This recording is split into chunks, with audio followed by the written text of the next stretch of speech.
What's up, college football fans and Mean Green fans? Sonoy Valente here once again with the Mean Green Show. Today, joined by Kelly Camarda from Fear the Wave, as well as the Fear the Wave Collective. And we're going to preview this North Texas Tulane game. But before we get into all that, guys, you already know the drill. If you're a fan of college football or G5 football, consider hitting that like and subscribe button because that is truly all that we talk about. Kelly, thank you so much for jumping on with me. I appreciate it. CJ, shout out to CJ Olson for hooking us up. It's harder to get in contact with guys today with a new Twitter X update and whatnot. But Kelly, I mean, how are things going for you covering Tulane so far this year?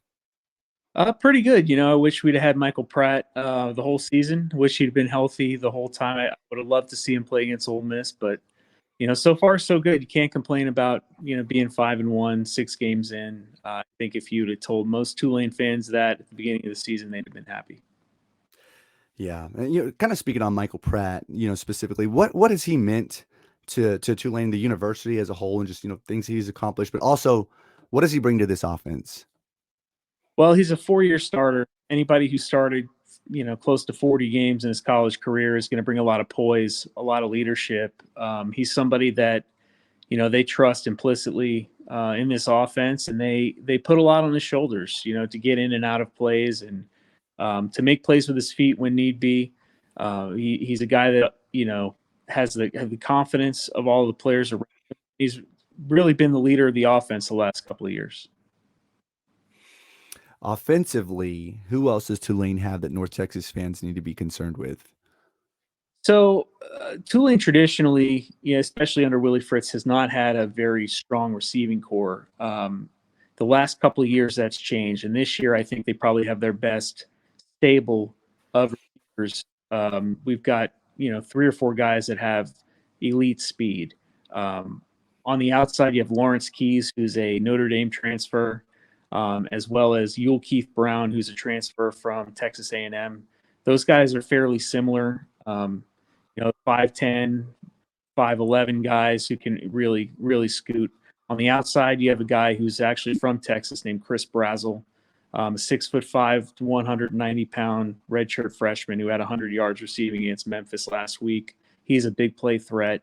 And then you have Jaquan Jackson, who's a fifth-year senior. He's played a ton of ball in the slot. I think he had 7 against Memphis last week. So they have some guys that can really scoot. And then you look at the running back, Mekhi Hughes has rushed for over 100 games straight. So Hughes has kind of separated himself from the pack at running back for us. And, for a team that didn't go into the season with a clear-cut starter, it's been really important to establish him as the go-to guy.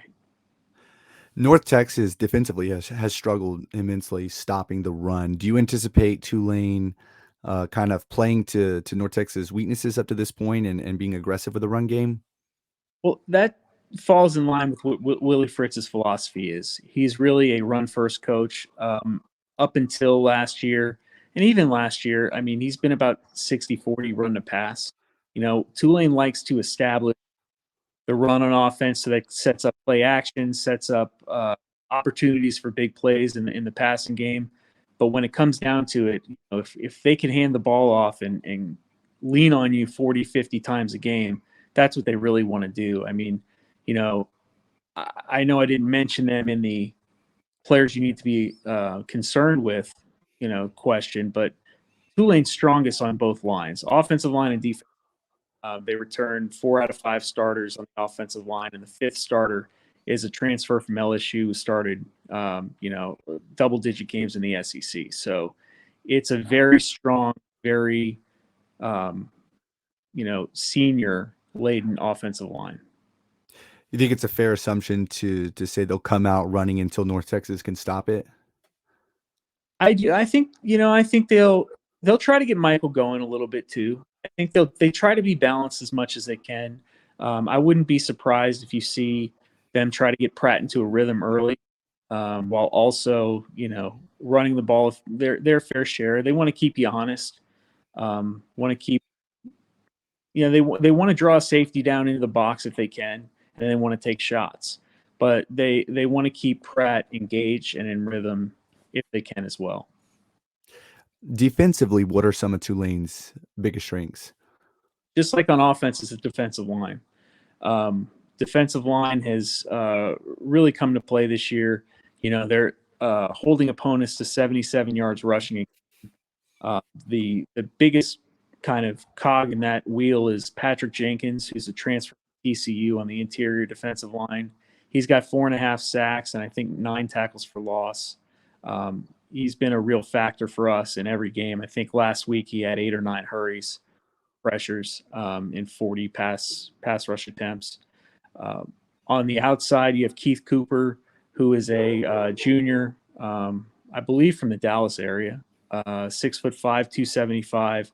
On the other side, we've got Darius Hodges, who's a fifth-year senior, who can actually come back because of COVID next year. But he's been a very productive player for us. 2 years ago, he led the AAC in tackles for loss. I think he had 17 and a half.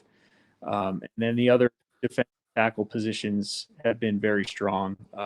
We rotate guys in that everybody on that line has starting experience, and they go 8 or 9 guys deep. So it's really just a continual rotation of fresh bodies. So coming in to this game, I believe Tulane is favored by 19 or 20 points. What does North Texas have to do to pull off that upset? I think it's like any other football game. They're going to have to rely on turnovers. They're going to have to rely on big plays and explosive plays in the passing game. And when Tulane has the ball, they're going to have to try to limit them to field goals instead of touchdowns. I mean, it's pretty simple. Play a clean game as far as penalties are concerned. Don't turn the ball over. Create 3 or 4 turnovers, and have some explosive plays in the pass game. Okay, speaking of Willie Fritz, he's going into this is his 8th year coaching Tulane. Is that correct? And so he's the longest tenured coach in the American. Hasn't always been sunshine and rainbows, but nevertheless, coming off of a conference championship last year and defeating USC in the Cotton Bowl, what does Tulane have to do and obviously on another run this year for a potential another conference run? What does Tulane have to do to hold on to Willie Fritz, or do you think that's plausible, or do you think he's looking, at better opportunities, if you will? I think the biggest thing we can do is not be complacent. We can't be satisfied with going to the Cotton Bowl and thinking we've arrived and not continue to move the program forward, both financially and with fan support. I think that's a big deal. I think that the Coach Fritz really is a guy who's not about himself. When he things, and he said this in interviews, when he asked for stuff after the Cotton Bowl, he asked for more money for his assistants. Number one, he wanted a bigger pool for his assistants so that he didn't lose as many assistant coaches. Now he got the bigger pool, and we still lost several assistant coaches, but we were able to replace them coming off of a season like that with higher quality candidates than we've had in previous years. So, I feel like we lost our defensive coordinator to Oregon, who's the co-defensive coordinator there right now. And we replaced him at first with Lance Guidry, who was the best, statistically the best G5 defensive coordinator last year. He stayed for 2 weeks and left to get the Miami job, and we replaced him with the second best G5 defensive coordinator in Sheil Wood from Troy, who's been an incredible fit for us. So another thing we can do is we just announced today the $10 million donation towards a $70 million athletic performance center, which will include an indoor practice facility for the football team. Some expansion on the football ops offices, and just a bigger investment in athletics. And I think that our academic people and our administration are seeing the benefits of what a great athletic program. Do you anticipate Tulane to move to a power conference here in the next few years? I think Tulane's going to try to. I think they have been trying to. We're not as vocal about it as SMU may be, and I don't think we'll make any Godfather offers like they did.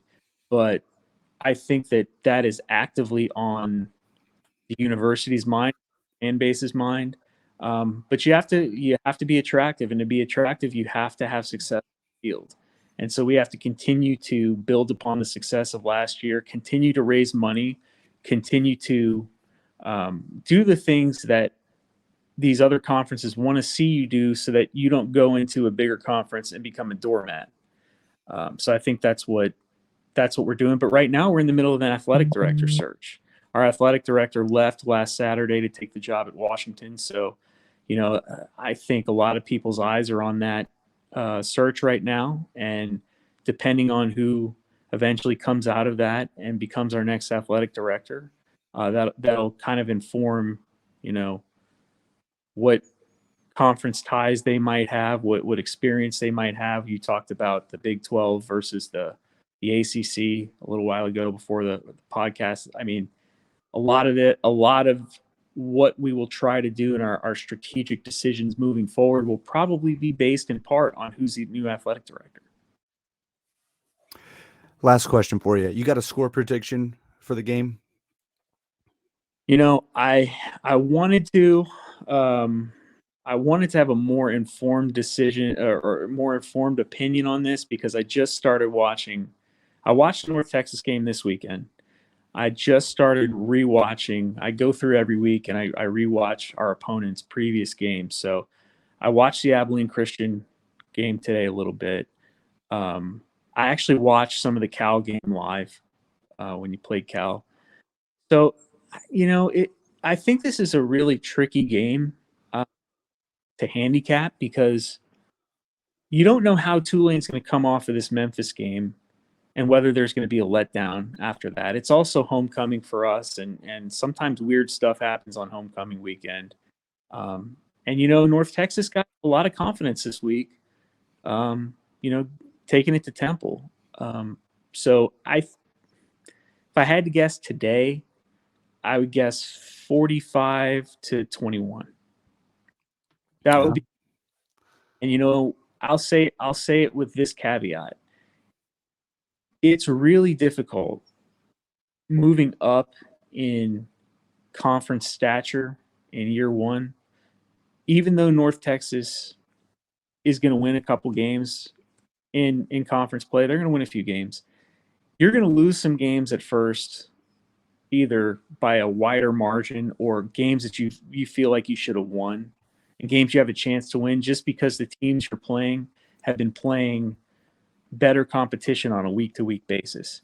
And in 2 years, that will be North Texas doing that same thing to somebody else. So I think North Texas fans have a lot to look forward to being in this conference. We're glad to have them, and we think that it's a great addition to the AAC. Well, there you go. Well, once again, thank you, Kelly. I appreciate it, and good luck with all that you have going on. I know it's quite a lot. Thank you. I appreciate it.